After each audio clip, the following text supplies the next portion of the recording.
Welcome to Samut Sari, Conversations with Mimi, a weekly podcast by Dinah Social, also a member of the Guerrilla Podcast Syndicate. Samut Sari is where we can show that ordinary people do extraordinary things. Tune in to be entertained and to learn something new with your host, Mimi Lorilla. Hi everybody and welcome to another episode of Samut Sari with Mimi. Ako po ang inyong host, si Mimi Laurelia. Nagbabalik na naman tayo sa isang exciting episode where we will be interviewing inspirational women. And in this episode, I am so blessed to have with me Miss Christina Borromeo. And yung business ni Christina, naiintriga talaga ako dito eh. Tsaka yung sa story niya. Pero bago ko siya tanungin about it, can I get you, Christina, to greet our listeners and viewers? Hello, good evening po sa inyong lahat. Sa tagapagtangkilik ni Mimi, ang pangalan ko po ay Christina Borromeo. At magandang gabi or magandang umaga for the rest of the people listening wherever they are. Alam mo, Christina, nagagandahan ako sa boses mo. Parang pang-radyo ang boses mo. Hindi lang ikaw ang nagsabi niyan. Oo, wala ko Very bang much modulated. Wala ka bang experience doing some kind of broadcasting work? No, however, I used to sing when I was in the Philippines. So, sopraning tayo or soprano na tinatawag. And then I had the privilege of singing here also with the Ballarat Choir Society. And then nag-accompany na sa amin ang Melbourne Philharmonic Orchestra. O, di ba? So, and mga ano naman siya, mga classical music. So, yun. That's very nice. Yeah, very, very modulated nga daw ang voice ko. So, I was told. Diba? And my husband has also been encouraging me to do podcast. Kasi diba? I like to May share. May this be the start. May this be the start. Okay. And you're not the only person kasi nga I've been interviewed many times na rin. Kaya nga, expert ka na. So anyway, Christina, ilang years ka na ba dito sa Melbourne at ano ang parang naging journey mo very, very briefly? Paano ka napadpad sa Australia from Philippines? Can't be briefly.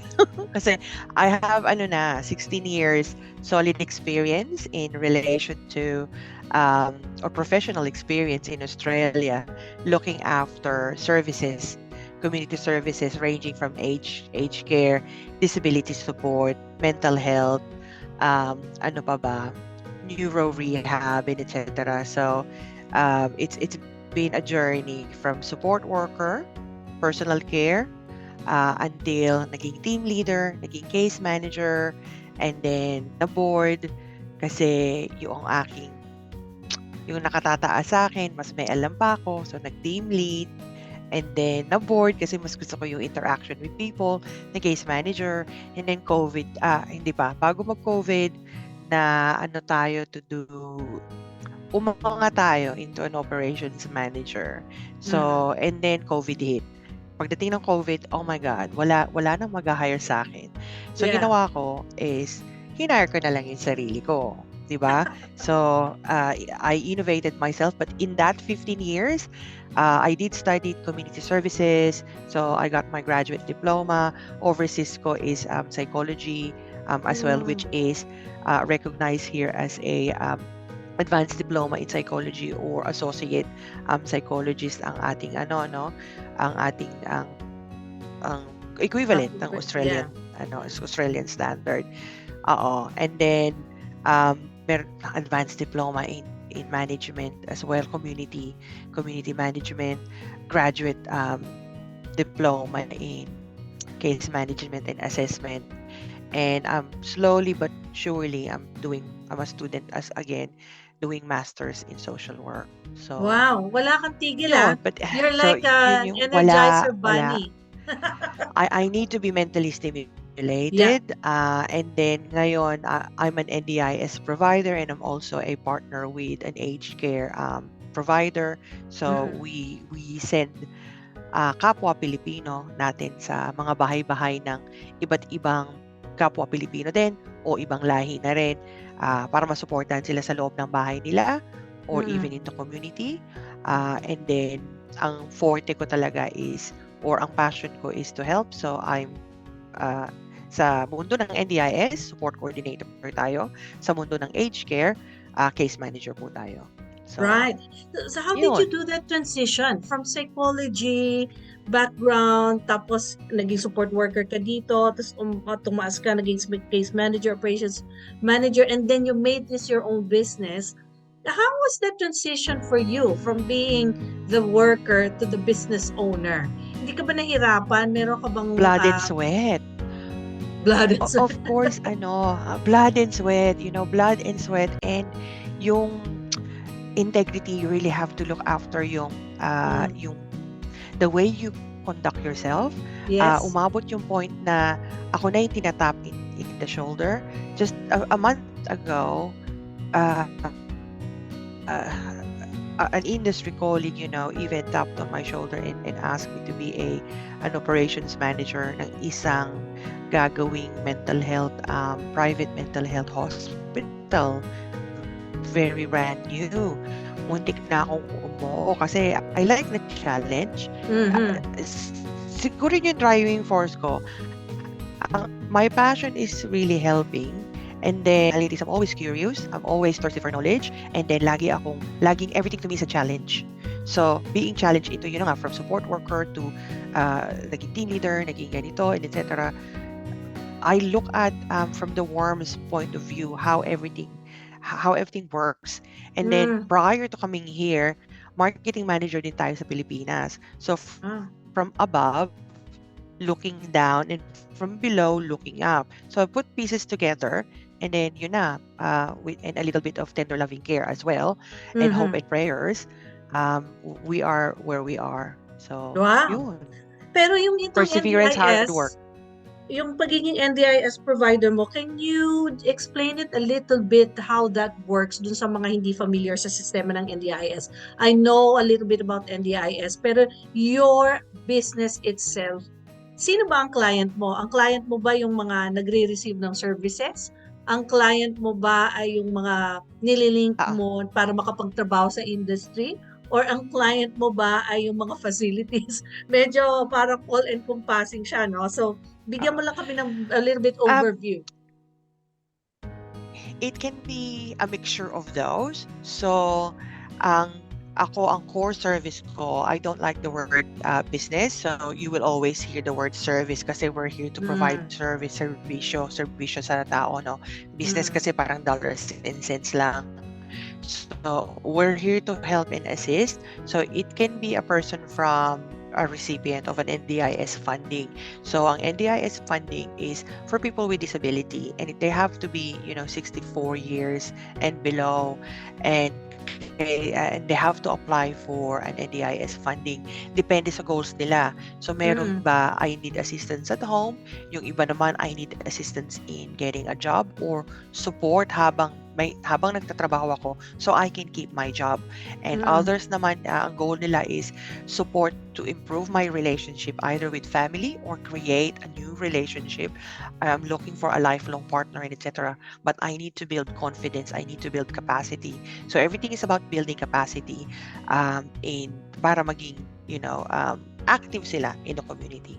Nice. So they can live the life that we are living, Right. Okay. regardless of disability. Yeah. Let's talk about your team, Christina. Do you have a big team? Do you have a small team?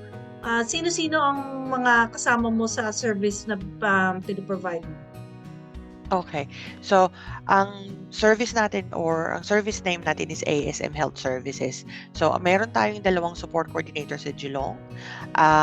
Meron tayong 2 support coordinator din dito in Melbourne Metro.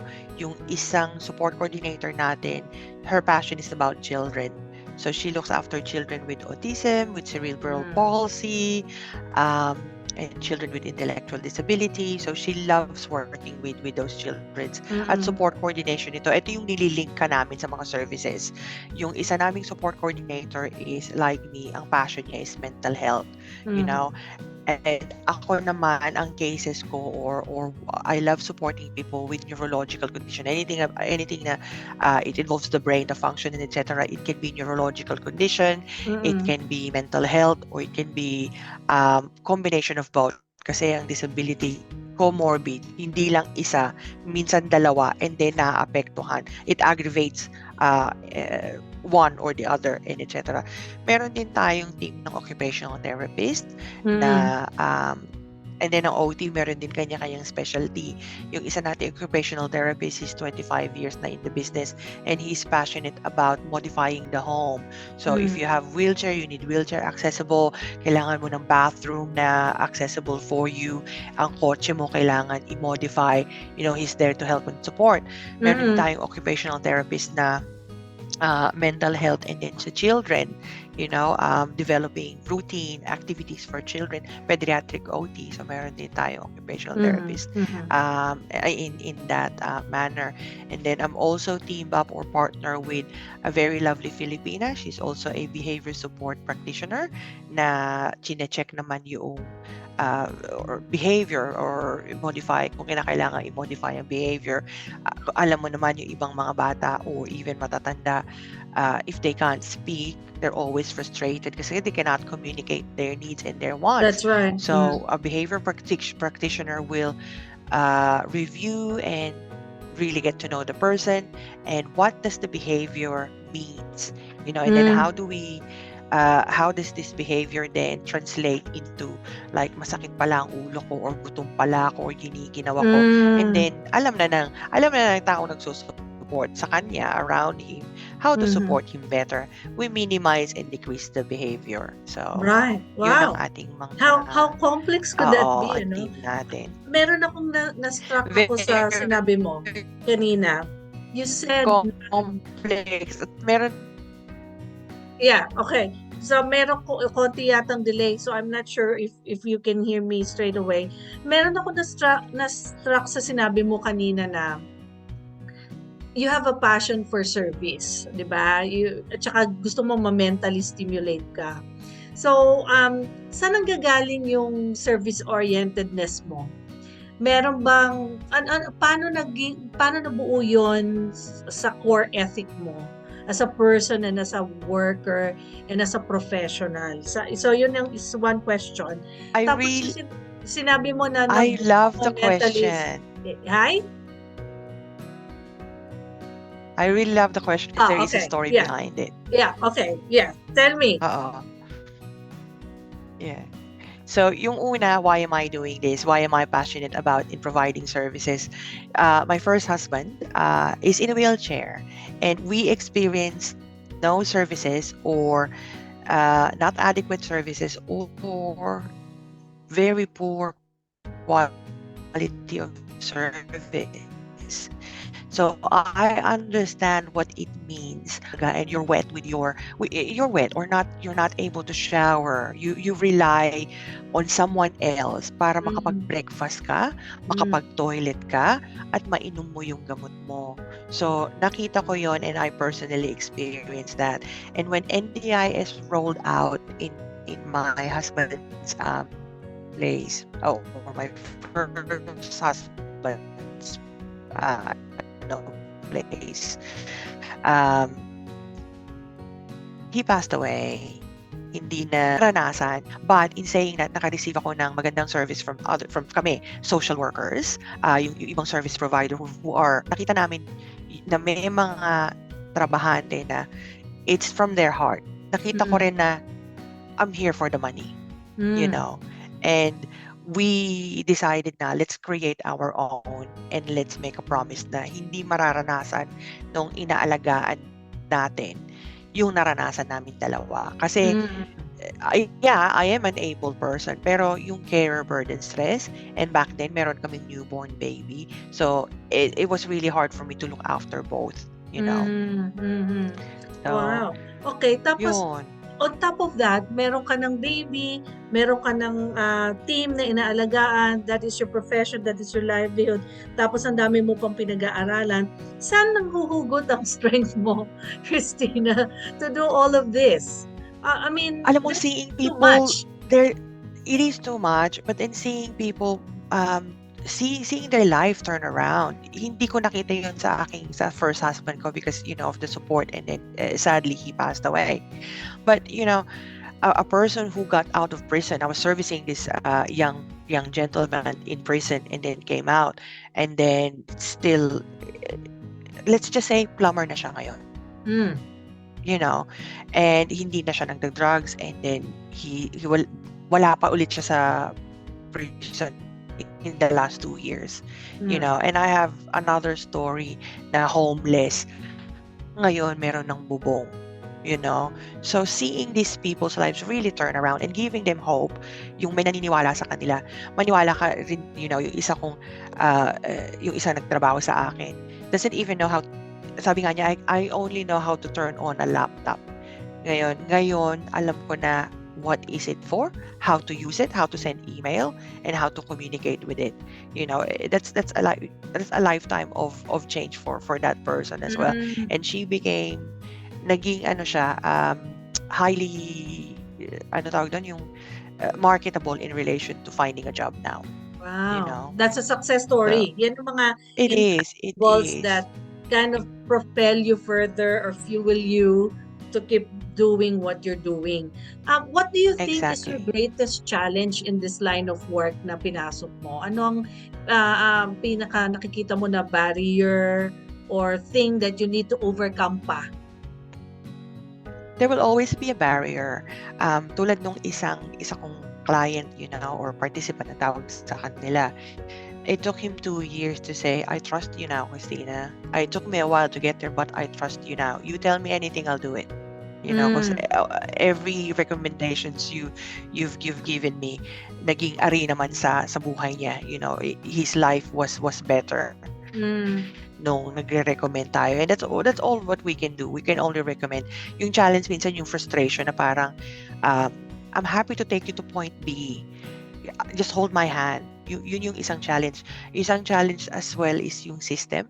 The system is not perfect. The NDIS system or any funding body, we're still lucky we're in Australia, Kaya lang, sometimes it can be rigid. There are people with disability na you can't be really rigid. You have to be flexible, have to think outside the box. Pero not too much outside na pwede kang makulong and etc. Frustrations is also for those people who are in the industry who are not here for not the good reason, or for the wrong reason they're in the industry. Okay. It So ito happens naman, and I've seen it, yeah. I'm gonna do a flip side of that question. So I asked you about the barrier or nakita mo challenge. This question naman is the opposite. Do you consider yourself successful na ba? And is there anything else you'd still like to do Definitely. in your in the line of work? We're not a multi-million company yet in relation to dollars and cents, but I can say we're successful kasi we change lives. We give people hope, and we're able to help them, and we're there when they reach their goal, and they come back to us and say thank you. And not only that, I just wanted to add also na meron din tayong mga support workers who are Filipinos and multicultural who are out there na talagang they're there, for the passion of helping. And yung isang support worker ko came to me crying and really thanking kasi daw naniwala ako sa kanya. Hindi ko alam ng story niya. She's a refugee pala. And then COVID hits. Ikaw lang ang tumulong sa akin, nagbigay sa akin ng kliyente, and etc. And ngayon, nakuha ko na yung mga anak ko from overseas. Ngayon, yung husband ko, na-locate ko na, if not for your support, trainain mo ko, and etc., hindi ako magkakaroon ng trabaho, and I won't be able to bring my family here. So, diba? I mean, being kind, being true to everyone, not only your clients, pati yung mga colleague, you never know na you're making a huge difference pala in their life. So akala ko lang I'm here to help participants, I'm also here pala to create jobs, and yung nagtatrabaho, hindi man, ang focus ko sinon client focus, and etc. Participant focus.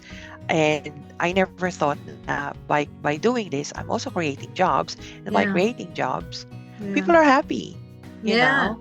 So, ibig sabihin, you're creating your own tight-knit community, kumbaga, na pare-pareho kayo ng mga Definitely. ng goal. And it's that fulfilling aspect Ng na goal. ikakaiba sa ibang line of work, which is to really focus on the welfare of others. So, Christina, ano naman ang magiging parang tips mo or advice mo dun sa mga, ay mukhang okay na pasukin din yung line of work ng service provision?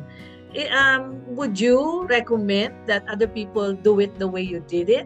Na mag-solo flight na sila at mag-create sila ng sarili nilang team, or mag-start muna sila as a support worker to try it out and see how they can grow in the industry?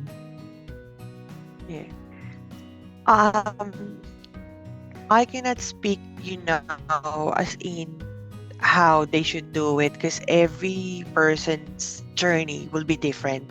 My journey was really different. My driving force was different,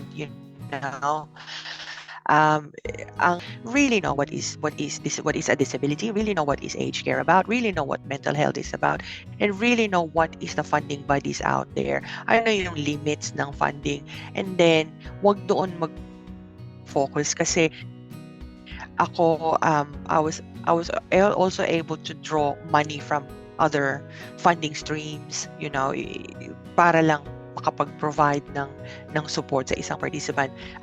Learn, like you said, hanggang ngayon, you're still studying. It's a continuous learning process. Ang government policy, as you know, nagbabago every 6 months. Be on top of the game. Knowledge is power. If you want to do business, you have to study basic business, basic accounting, basic debit and credit. Hindi ko alam yan dati. Ngayon ko na-appreciate yan sa high school teacher ko na, oh my God, ngayon ko na-appreciate what is debit and credit, what is reconciliation is about. Naririnig ko na naman ngayon yan. What is a ledger, So, you really have to know that, kasi may mga components sa business, hindi lang yun nga yung accounting. We have to comply sa Australian Tax Office, and Fair Works Australia. We have to comply on those. Hindi lang yung compliance with the NDIS per se, or the home care package funding bodies per se, home care package. You have to comply on other aspects as well. Wow. So, yeah. I'm thinking na a person like you will really go places, kasi you don't seem to find an end point in things. You just keep going and seeing where it will lead you. The more you open wide your net, the more you can cast and maybe obviously reap, kung ano ang mga itinanim mo later on, magbubunga yon, it will bear fruit. So ang ganda ng na-pick up ko na vision mo, not just for yourself but for what you want to achieve for other people as well. So that's what makes it really, really inspirational. So ngayon naman, ang dilemma ko, my dilemma is I don't have a lot of time to ask more questions. Pero alam mo, ang haba na listahan ko. Pero pinili ko na lang yung pinaka gist of it, kasi I really want to capture kahit na snapshot lang your life in this industry. I know it is not easy, yung service provision. It's not a walk in the park. And for you to be there, it requires a lot of dedication talaga. And commitment. Yes, and dedication and commitment. And look, yung integridad mo as well. It's a very small industry. I've been in the industry for 16 years now, na yung mga colleagues ko ngayon, na pag narinig yung pangalan ko, oh, you're working with Christina Borromeo, I've worked with her in the past, you're in good hands. Ang sarap kayo pakinggan na it doesn't matter kung ano yung logo behind me, or ano yung pangalan ng company I'm carrying. Yung pangalan ko na ang tawag ito, your name, your integrity, the way you conduct yourself. And isa siguro sa payo ko is never burn bridges. Never burn bridge or Wow, bridges. that's a good lesson. So with that, Christina, I really wish to thank you again for giving me your time, your precious time. And hopefully magkaroon pa to ng part 2. Oh, Thank, definitely. Yeah, yes, definitely. Looking please. forward to it. Yeah. Yes, I'm sure na marami pang mag-ask ng questions. So with that, let's just say goodbye na sa ating mga nakikinig, and I hope na meron silang natutunan. So bye everybody. Thank you, Bye, Christina, and everyone. hanggang sa muli. Okay po, Thank bye! you, Mimi. Bye! Bye. If you find value in this episode, make sure you like and subscribe to be notified of new releases. If you have any questions or suggestions, please reach out to Gorilla Podcast or send us an email at mimi@dinasocial.com. Spread the word and don't forget to tune in next time.